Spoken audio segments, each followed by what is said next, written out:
All right. Hey, Side Hustle Saturday community. This is just me, Lisa B. And I have the amazing founder of SWAV eyewear. His name is Isiah Fowler.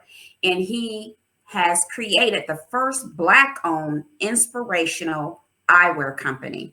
Isiah, welcome to Side Hustle Saturday Hustle Talks. How you doing today? I'm doing amazing, and I just want to say it's the world's first inspirational. Because Okay, let's check just me. be Check clear, me. there ain't no other no other eyewear company at all that Right. is doing what we're doing. So I just like to be clear on that because I don't want nobody thinking that it's we the first. Right. It's the world's first. Exactly. The world's first. I came across your company when I read an article on blackbusiness.com, which was an incredible article, by the way. And I wasn't Instagram stalking you, but I did some research and I was like, I just have to have this brother on the show because what he's doing out here is some amazing stuff. And I wanted the Side Hustle Saturday community, as well as anybody else that sees this video, to hear about your entrepreneurial journey. So, can you just share with us your entrepreneurial journey and how and why you started SWAV Eyewear? Yeah. So we can go back to any place in life, and I could say it started here, it started here, it started here. Uh-huh. But when I think about the whole journey, it really did start when I was in the Air Force. I was in Germany, and I was working, and I was going back between Germany and Africa, and Yeah. so. I was done, and I woke up one morning, and I had the chills, I had diarrhea, I was throwing up. And then I went to the hospital. They told me I had a fever. So 3 days later, I kind of realized that I had malaria. And so I Wow. was in the ICU for about 2 weeks Mhm. for the whole hospital. And so a lot of people say things like, I had a near-death experience and stuff like that. And they say these things to, evoke emotions and get people to feel sympathy for them. But I literally did almost die. And Wow. so I was in the hospital and I asked myself, I said, hey, if this happens, if you die, like, is your soul going to be happy with the contribution to the world? Right. And the answer was no. And so because of that, I was like, all right, when I get out, as long as I survive this, I'm going to be a full-time successful entrepreneur. And that's something that has driven me and made me, stay the course and never give up when things were hard. And so I got out of the hospital. Then I started reading books. There was this girl that I was working with, and she gave the book to me. She said, I think you would love this book because everybody knows me as far back as they can remember. I've always been Mhm. that inspirational, positive person. And so started reading books, and then the game changed for me. I got out, started investing in real estate, bought a house, Mhm. was wholesaling, was fixing and flipping, doing all that. But it was more so about money. And that Mhm. was when I realized that for me, life isn't just about money. It's really about something way deeper. And so after that, um, I started a podcast. It was a Starts with the Vision podcast. And then I was kind of burnt out from that after 2 years. I did 4 episodes a week. And Wow, that's yeah, a it lot. it was like 350 episodes Oh my goodness. after 2 years. And so Mhm. from there, I was like, man, I'm burnt out. And I wanted to start a product based business. And so, I came up around the idea of eyewear, and Mhm.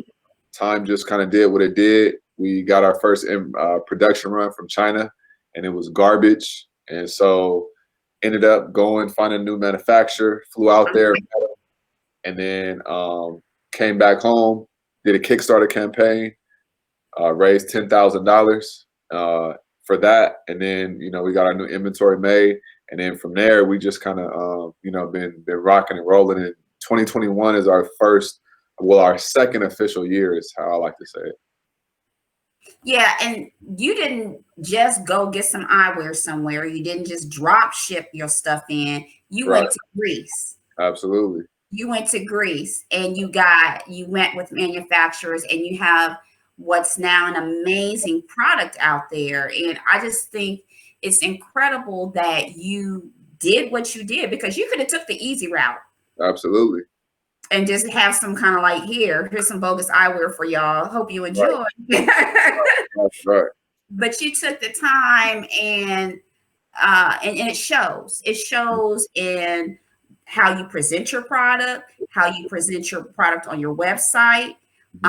It just shows. So I commend you on such an amazing brand that you have out there. I appreciate that, seriously, because it You're is. welcome. It is You're definitely. welcome. Yeah. So I was looking at your IG page. You have another one besides just the main product page of SWAV Eyewear. And you have an IG page, Isiah D. Fowler, and you drop major gems on those videos that you post. I mean, really good content that you have on your Isiah D. Fowler IG page. So as an entrepreneur, what are some advice that you can share with someone that wants to elevate their brand or start their brand? What's the advice that you can give us? I would really say one of the biggest things is you have to know yourself, and you have to assess where you're at versus where you want to go. And also never make a long-term decision based on a short-term circumstance. I feel like that's a very powerful one. Once you understand it, because it's very easy to say, oh, that makes sense. But how do we actually apply this? How does this apply to my life right now? And so a good example is when I started SWAV Eyewear, the concept and everything. And then before I got my first inventory run, I was in poverty. Like mentally, I was in a mental impoverished mentality. So I was afraid to charge $100+ $150 for our sunglasses, right? Because of the environment and where I was at. Right. So I realized as I look back on it, I should have really been charging $175, $200. But I was in survival mode, so that was clouding my judgment and clouding, the market research that I should have been taking to, rather than how do I feel. It's not about how I feel. It's about how can you be a player in the market. And I kind of feel like, if you know your glasses are good quality, if you know the product that you're putting out in good quality, don't undervalue your product or your brand. If you know you're going to come with it, then you need to price it accordingly. Yeah. And at the time, I didn't know, though, because I had just finished up with China and that was a bust. Right. So I was kind of nervous. I'm not going to lie. I was like, man, that's why I went out there. And I met him, and after that, I was like, "Yo, we got this. Like, this is a done deal." And that's good that you had one failure, and you just picked yourself right back up. You wasn't out. You just like, okay, I learned from that, so let me just go ahead and do this thing over here in Greece. Yeah, that's how I got to be. Yep, you got to be that way. Were there any regrets that you faced while you were on your entrepreneurial journey? I don't believe in regrets, because we usually feel regrets when we're either living in the past or we haven't learned our lesson. And so when I look back on my whole journey, I don't make short-term decisions. I only make long-term decisions. So because of that, I'm not regretting anything, because I truly feel like everything that I've done is setting me up for long-term success. So it's like, I'm good with the decisions that I've made. So I'm fully content with everything I've done. And I don't feel bad about anything, or I don't feel any regrets, or like I wish I could have went back and done something different. I really feel good, because every lesson that I was supposed to learn, I learned. And that's helping me get to where I want to go. So I have to say that when I looked at SWAV Eyewear, your product page, as I stated before, the creativity is on point. Mhm. What's that process like? Talk to us about how you got to some of the videos that you made, some of the product shots that you took. Talk to Mhm. us about your creative journey. So I'm big on story. Like, you have to tell your story.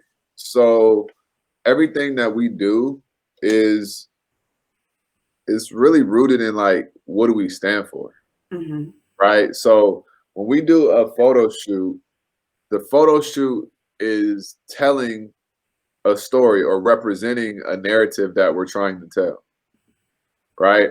Yeah. Um, and so, because a lot of people are just trying to sell products, Right. and that's Exactly. really not what I'm about. Hmm. That's why I feel like I am very creative, and no matter what I do, it doesn't matter what I sell. I know that it'll sell because I know how to brand things. I know how to put a product and a meaning behind things. Like, it's about creating meaning with the product that you sell. So we start off with our story.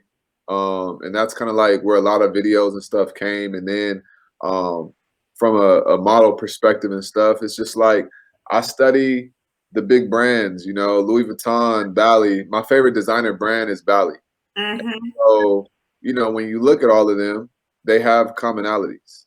Like, there is no ifs, ands, or buts about it. They have a scientifical way to go about things. If you just put Louis Vuitton, Bally's, Gucci, Fendi, put them all across the board, and if you were to go down the line and say, what do some of these brands have in common? Every single one is going to have the exact set. Like, they're all going to have certain boxes checked. Yeah. And Yeah. so I just try to model that. You know what I mean? Like, I don't want my brand to come off as cheap. Uh, Right. that's why I never lead with black owned, because there's already a misconception that people Yes. think that, black owned is cheap. So, Yeah. and it's like, there's no secret that I'm black. Like, look at me, right? Like, Are you my blind? favorite, right? You know, like, it's not a secret. So it's really like, I don't have to sit here and say black owned. Like, I don't care about that because it don't matter to me. What matters is we have a great product and a Yeah. quality product that's on par with everything else that's out there. That's what really matters. So Yeah. that's why I lead with what I lead with rather than black owned, because that's a very short term, right, way of trying to market your business. And Yeah. so yeah, I just focus on story and just like quality and Hmm. the narrative and what do we stand for, and is this in alignment with where we want to go? What are we trying to portray within this photo shoot? What's the purpose of the photo shoot, right? um, Right. are we changing the aesthetic of the website? Are these photos going to go on a website? Is just for content? Like, it really does depend. Yeah, and I think, when I look at your page, well, I know, I not think. When I look at your page, you've created a lifestyle. Like, I so wanted to buy the glasses and go get a drink and get some mimosas with my girls. And, I wanted to just walk down and buy me a Louis Vuitton bag. I felt that through the messaging that you portrayed on your page. Like, I got it going on. I'm about to hop in my SUV or my BMW, and I'm with it. I got it. Just that lifestyle is portrayed through SWAV, and so I just have to give you some hand claps because it's an amazing concept, and the creativity and how you market your product is really incredible. I appreciate that. Sometimes it don't be feeling like that, but I swear to you, when I saw it, I was like, oh, I want to get these glasses because I feel like I'm going to walk down Rodeo Drive. I'm yeah. going to get my first class ticket. It makes you feel like you're somebody when you get these glasses. And that's all marketing. Mm-hmm. Like you get these glasses and you have the inspirational quote that's in the glasses, and then Mm-hmm. just the way you show it.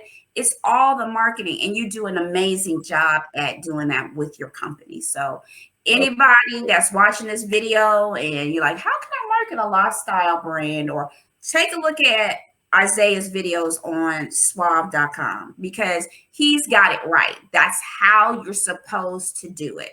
He does it with such clear intent on this is a lifestyle brand. And then you don't know it's a Black-owned company. I think it's a multicultural, company like what everybody else is doing out here. And you get it. So kudos to you. Definitely. I like that. What has been the most surprising thing that you found out about yourself when you became an entrepreneur?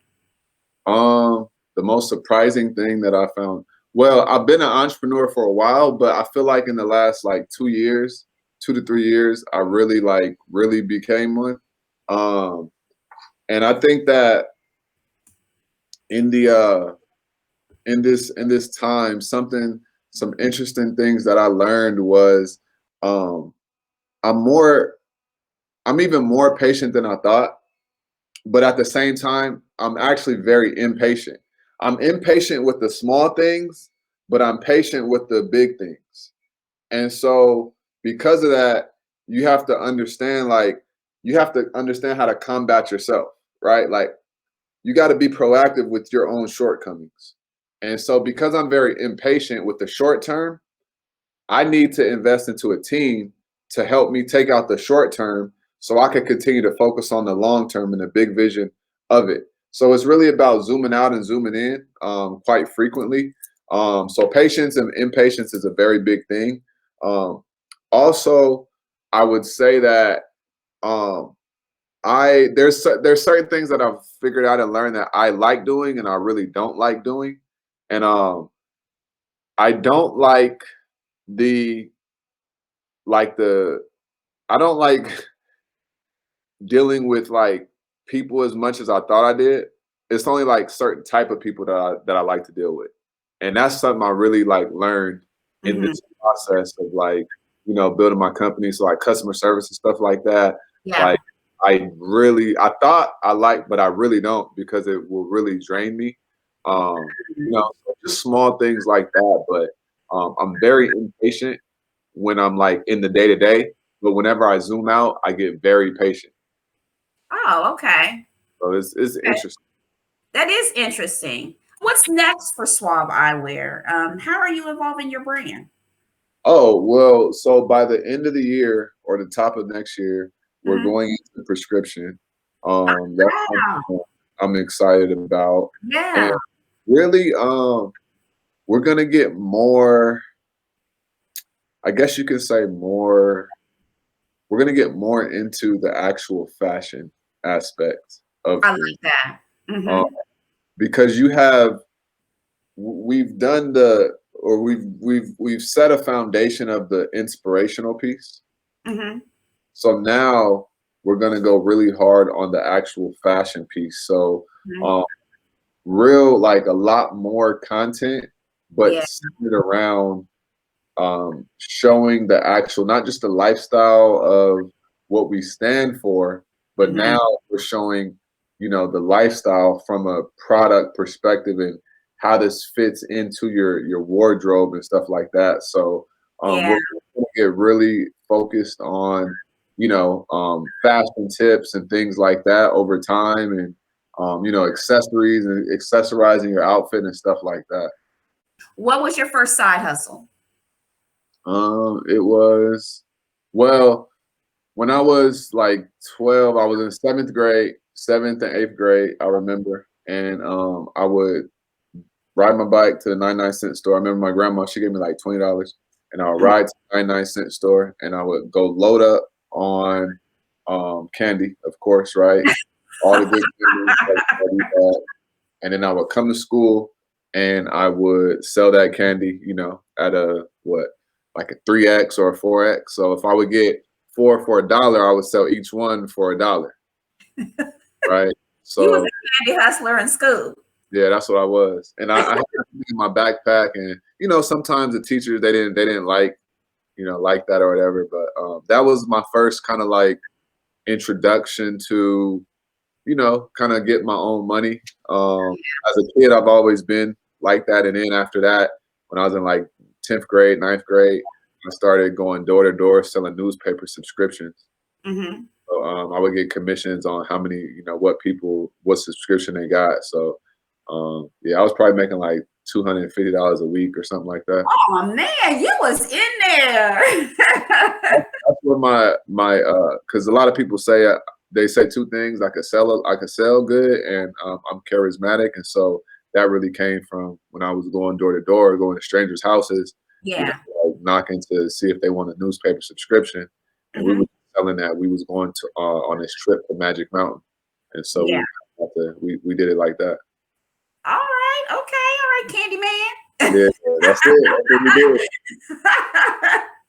So, Isaiah, where can people find you on their social media platforms? How can they reach out to you? Where can they locate you? Where can they follow you at?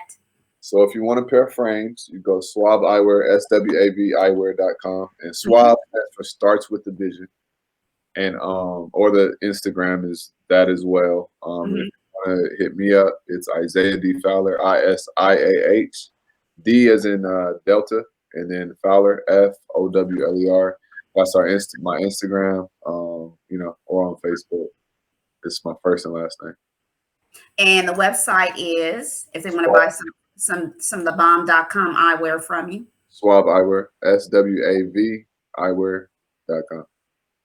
And again, kudos to you on an amazing product. I really, really love your vision. I really, really love where you're taking SWAV eyewear. And I said, hit me up Mm-hmm. when you're ready to do that merchandising. I got you. I got Um, you. I'm gonna take you now and hit you up. All right, for sure. And for me, everyone, Side Hustle Saturday, you can follow me on Instagram at Side Hustle _Saturday, and follow me on Facebook as well at Side Hustle Main Hustle on Facebook. Again, Isaiah, thank you, thank you, thank you so much for being patient with me and being on my show. I really, really appreciate you and appreciate what you're doing. Absolutely. I appreciate you. I appreciate the opportunity and the time as well. Okay. Thank you so much again. And Side Hustle Saturday community, I will talk to you soon.